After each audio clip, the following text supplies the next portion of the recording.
Right, I probably should have started this beforehand anyway, before I got so far, but I just remembered I'd make a little video of this. So, what I'm doing here is this tractor, the t7.260, the fuel gauge keeps, especially when it starts getting down to about a third, it will just jump up and down, show empty, then go back to full. I've tried the connections, different places, cleaned them up. They seem okay. So I wanted to test the fuel gauge, its fuel sender, by putting it on a ohmmeter and moving it. Well, it's tucked in here, and whereas my old case, 40-year-old case, has got a little hole in the cab floor. You can get in and out to get it. This, of course, no, you've got to take the whole fuel tank off. So, obviously, take the wheel off, check, and then these steps.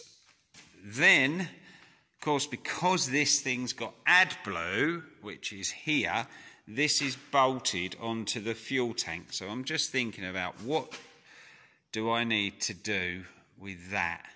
And I've just took the cover off, so that's what it looks like.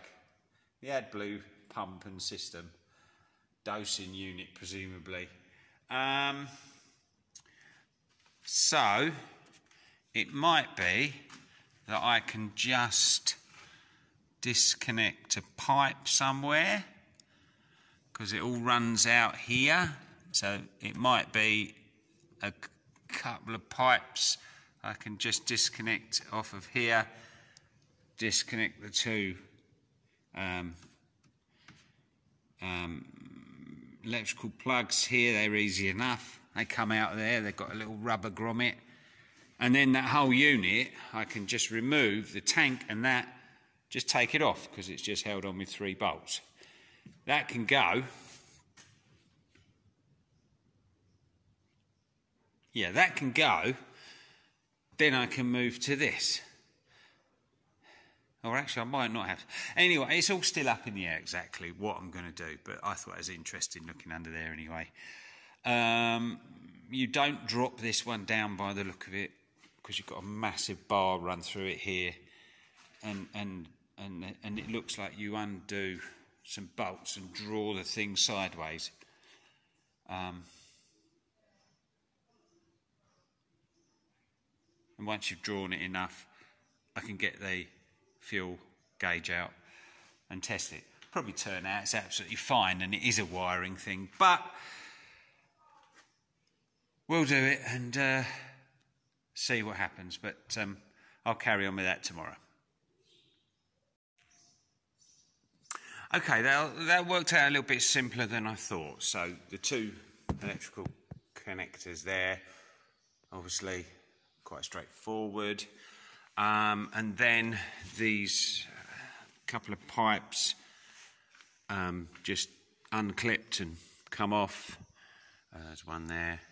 And then the wiring, another plug to the engine there. And there, that is completely disconnected, the AdBlue system.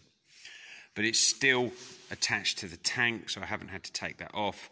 So so that's done.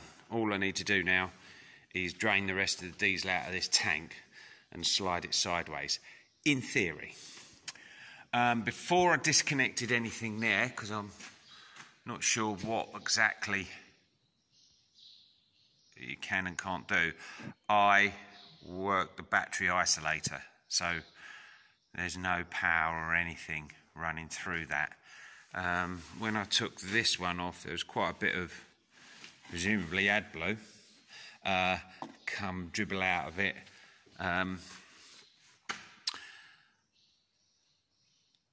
I'm assuming it's just when you turn it on, I'll just switch it on and leave it for a while. it tops everything up with a pump. At least that's what I'm hoping happens, and you haven't got to bleed it. I don't know. So we'll see when we put it back on. So right now that's ready to go. Apart from so I've got to drain that diesel out, and then we should be good to pull that tank sideways. Right, after not too much fiddling around, I've got it, so I can get to the fuel sender unit. Well, I mean, when I say not too much fiddling around, I mean Gordon Bennett. You'd think they'd have thought of maybe putting something so you can get to it a bit easier than that. But nonetheless, we've got to it. This was tricky, this little pipe here, right there, that connects the top of the two tanks. That's the breather between the tanks, and that was a bit tight to get to. But other than that, it was sort of straightforward-ish. So, interesting design, good, blimey. And they managed to mould that in all that sort of shape, but there we are. So, take the sender out, test it. What's the betting it's fine? We'll see. Okay, so it came out nice and straightforward. Here it is. It's got a pickup there for the fuel. There's the return one. Apparently there's a float go up the middle of this tube. I haven't smashed it open yet because you can hear it moving. So I got the multimeter out. I've got some values that you get off these pins with resistance, but there's nothing off there. It's just remaining a 1, so there's no or it's complete resistance, sorry, where it should be 250 for empty and 4 or something for full right up, but as it is, it don't go anything, doesn't read anything. So we can say that is knackered. I've been to Doe's. I actually took that to Doe's to double check that I was doing it right. Apparently they do go, and not that unregularly, let's say. So I've ordered a new one. It actually was about £100, which I thought was probably okay. And I've had that before, where there's something on these tractors that tends to regularly go. The price is actually relatively reasonable. I've been surprised before with something. That is not, didn't think that price was too bad. So that'll turn up tomorrow, and we can put it back together, and hopefully it'll all work fine after that. So we'll wait to get that tomorrow. Right, well, it's gone past tomorrow. They did send one down. I did get one from Doe's, but it was the wrong one. It was for an earlier version of this tractor with a different fuel tank, and it was about 3 inches shorter. So I then had to wait over the weekend and got the new one, which is on there, actually. So there is a float on them. As I said, it moves real easy on the new one, and the values were 250 and 20 actually, that should be, and it was a spot on and moving up and down. So obviously there's this that is knackered, and that was a little bit more, but it's still not too bad. I think it's 130. So I've slid the fuel sender is in. I should have filmed that. No, never mind. And I've just slid the thing back on. It all went quite nicely because I hadn't took it too far off.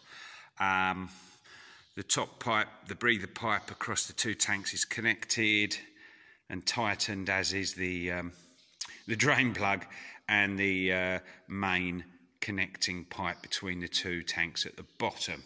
So we're going to now bolt everything back on, put all the clips back on, put all the AdBlue clips back on, and then I guess sit in the cab and see if it all works, and if and I hope I don't get some horrible AdBlue fault. But it should be straightforward from now. Right, it's all back together. I've just started it, works fine. There's no faults come up with the AdBlue, so I assume that's all working good. Put 35 litres in it, it shows up just on the gauge. So that's interesting in itself, I think. So, all done. Relatively straightforward insofar as everything come to bits easily, but what a pain just to change the fuel sender. Yes, I spoke to Doze about this, and I said, what would that cost to change it? He said that'd be well over £1,000, which makes you wonder, does anyone do that? So, penny saved is a penny earned, I guess. But that is now ready to go. So I'll fill it up this afternoon and carry on getting ready for harvest.